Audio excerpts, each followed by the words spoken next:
How's it going, guys? My name is Ted, and today I've got Brian with me. What is up, everybody? My name is Brian, and first off, just starting this video, I want to thank Deathly for allowing us to upload this video. Great opportunity, and we really appreciate it, man. Yeah, it really helps out the little guys to have a big guy kind of give us a shout out and give us a hand. I think that's really awesome. The gameplay you guys are watching in the background is actually my gameplay from a couple years ago. It's one of my best gameplays ever. It's a triple nuke in Modern Warfare 2 without the aid of a team. So I had, obviously, teammates in this game, but no one that I actually knew, just a bunch of randoms, and I had a great game. Ended up getting 3 nukes in one game. The way it played out is really interesting, so definitely stay tuned until the end, guys. Yeah, definitely, and I've watched this gameplay over and over again. In fact, if you go on YouTube, it has got over 125,000 views, which is crazy. Yeah. But Ted, for me, that's pretty insane. Yeah, no, it definitely is. And like Ted said, he got it 2 years ago. It really is insane to me. What makes this gameplay so impressive is that it is a triple nuke and it's solo. Every triple nuke or Moab or nuclear, I've never seen any triples like that that are solo. So that's really impressive thing to me as well. Yeah, I was in the zone in this gameplay. I was also using the best gun in the game. But all things aside, let's get into the commentary for today. I don't want to get too distracted by the gameplay. We want to talk to you guys about Ghost. And I want to preface this by saying that at the time of making this commentary, Call of Duty Ghost has about a week before it's going to get released. So I don't know when this video will get posted or even if it will get posted. But if it does, and Ghost has already been released, then we're not idiots. It's just before the game's actually out, and we're talking about our thoughts beforehand. So what do you think about the kill streaks in Ghost, Brian? I'll hit that question off to you. All right, so my views on it, overall, you guys, if you haven't seen the videos about Ghost and the kill streaks, I don't know if you're living under a rock, but anyways, we'll just move on. So you guys have seen the assault streaks and the support streaks. Me personally, I'm a specialist guy. From Modern Warfare 3, I love specialists and getting those quick solo Moabs. Those were really my favorite part. Oh, man. But yeah, I've seen the assault streaks. To me, they're really not as prevalent in the game as it was in Modern Warfare 3 or Black Ops 2. Using assault streaks in those games, you could get such high scoring gameplays, and it feels like in Ghosts, they don't seem as lethal to me. Yeah, and we actually, on our channel, we were actually doing a series talking about every single kill streak in the game. And as we went through them, we really decided that none of them are really interesting. There's a few new ones, but the majority of them just don't sound very powerful. And even the ones that kind of do sound powerful, like the new type of chopper gunner they have, it doesn't sound like it's going to be as powerful as they have been in previous games, because they always seem to kind of lower the power by either putting a spawn penalty or or making the enemy players invincible to the bullets for a little while after spawn. Every Call of Duty seems to make the assault kill streaks less powerful. Well, that's something I've applied Treyarch with in Black Ops 1. Obviously, that was not the case, and Chopper Gunner Dogs was insanity. Oh, yes. Oh, yeah. But, yeah, I really applied Treyarch for that. Honestly, that's something that I think we're going to see fade away slowly. I think the reason Infinity Ward made Call of Duty Ghosts more of a gun game, just period overall, I think they're trying to bring it back to the basics like in Call of Duty 4. That's why they're making specialists so important, is trying to make it more gun-on-gun fights, which I also enjoy myself. So yeah, I think that's a great point, because in Modern Warfare 3, I believe that if you were anything of an educated player, you were really using specialists, because it was the one kill streak that no one could take away from you, unless they killed you, obviously. But when you had a chopper gunner, or I guess it was the Osprey gunner in Modern Warfare 3, or the Pavela, or the assault drone, everything could be destroyed, and they can't take specialists away from you. They can't make it not work for you once you have it. The only way they can do that is by killing you. And honestly, by the time that you have specialist on, you're very difficult to kill. So I think it was really a great idea, and I'm so glad to see it return in Call of Duty Ghost. No, exactly. And just touching on the death streaks real quick, which obviously there aren't any in Ghost, which is so exciting. I know. They finally figured it out, man. I know, they really did. I'm really excited about that, and as far as we know, there's no second chance or last stand. How much have you raged collectively?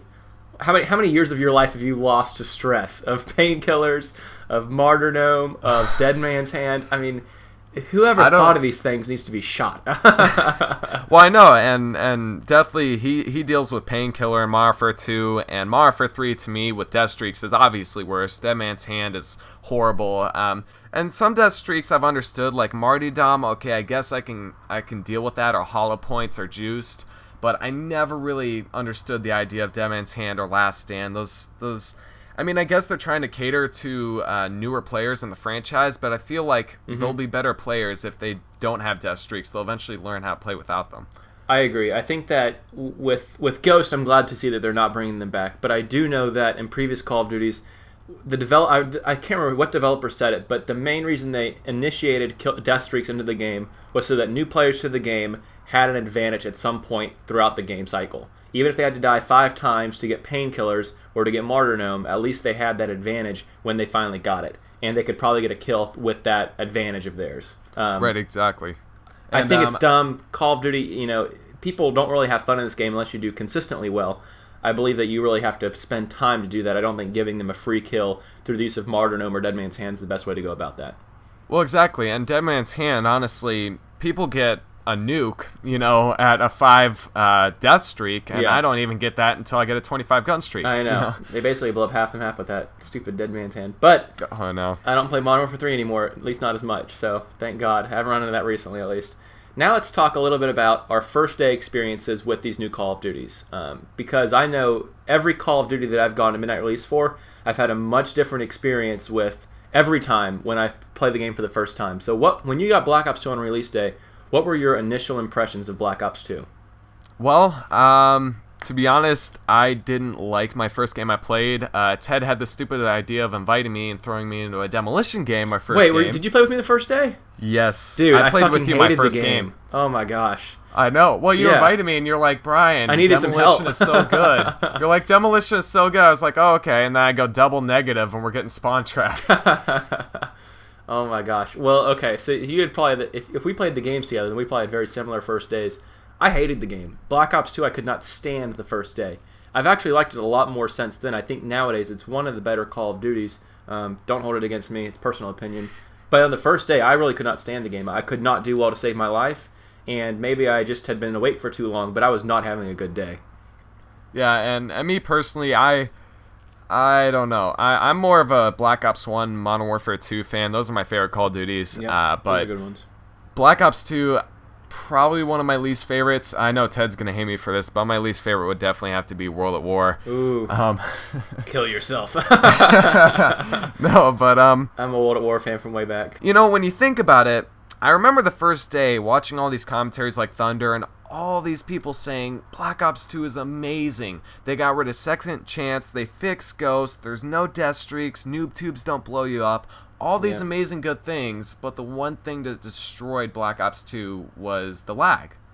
The lag was absolutely, I don't even have to explain it. I mean, the lag was horrendous. Everyone knows, yeah. And the main thing here that I've noticed, at least with the first few days, this is why I don't watch commentaries the first few days, for opinions at least, is because no one really has enough time with the game to understand. It's kind of, if you watch Only Use Me Blade, he calls it the romance period of Call of Duty, because everyone's just in love with the game. It can't do anything wrong, By the third week, everyone's cursing at the damn thing, burning their discs, Oh my goodness, it's a lot of fun though, seeing the difference there from the first week versus after the first couple of months. Suddenly, no one likes the game anymore. Oh, I know. And then the hype starts for the next one, like in December. Like, what the hell? I know, and I was just gonna say, if I didn't have to pay for my Call of Duty discs, I would have burned them years ago. Yeah, well, they resell for a good value. I sold mine on eBay after I sold my Xbox a little while ago, but then I bought them all back. It's an addiction. What can I say?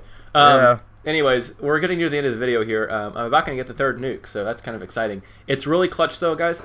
Before we get to this point in the video, I want you to watch the timer in the bottom left-hand corner and realize how close we are to winning this game when I call on the nuke. With that in mind, here comes the Harrier and the Chopper Gunner. And we need to put in a plug for our channel, because I want you guys to check out our channel. We actually run a channel in combination, so we run it together. Brian's got some of his own series. I've got some of my own series. Why don't you talk about some of your ideas for your series, Brian?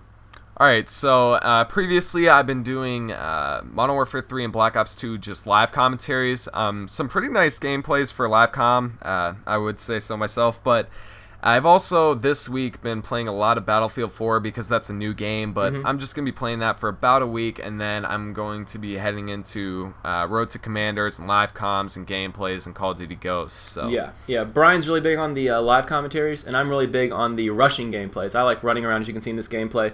I like whooping ass and taking names in a really short period of time. Guys, this is all we have for this video. Watch right here. This guy is he defuses the bomb right when the timer is about going to go off. It was a really close situation. We could have actually had another round in this game if I hadn't have called on the nuke, but it was just so close. I was really, really scared. 109 kills, 5 deaths. Thank you guys for watching. 3 nukes. Brian, as always, thank you for joining me in the video. Yep, thank you again, Ted. Guys, come check out our channel, and we'll see you around. Bye.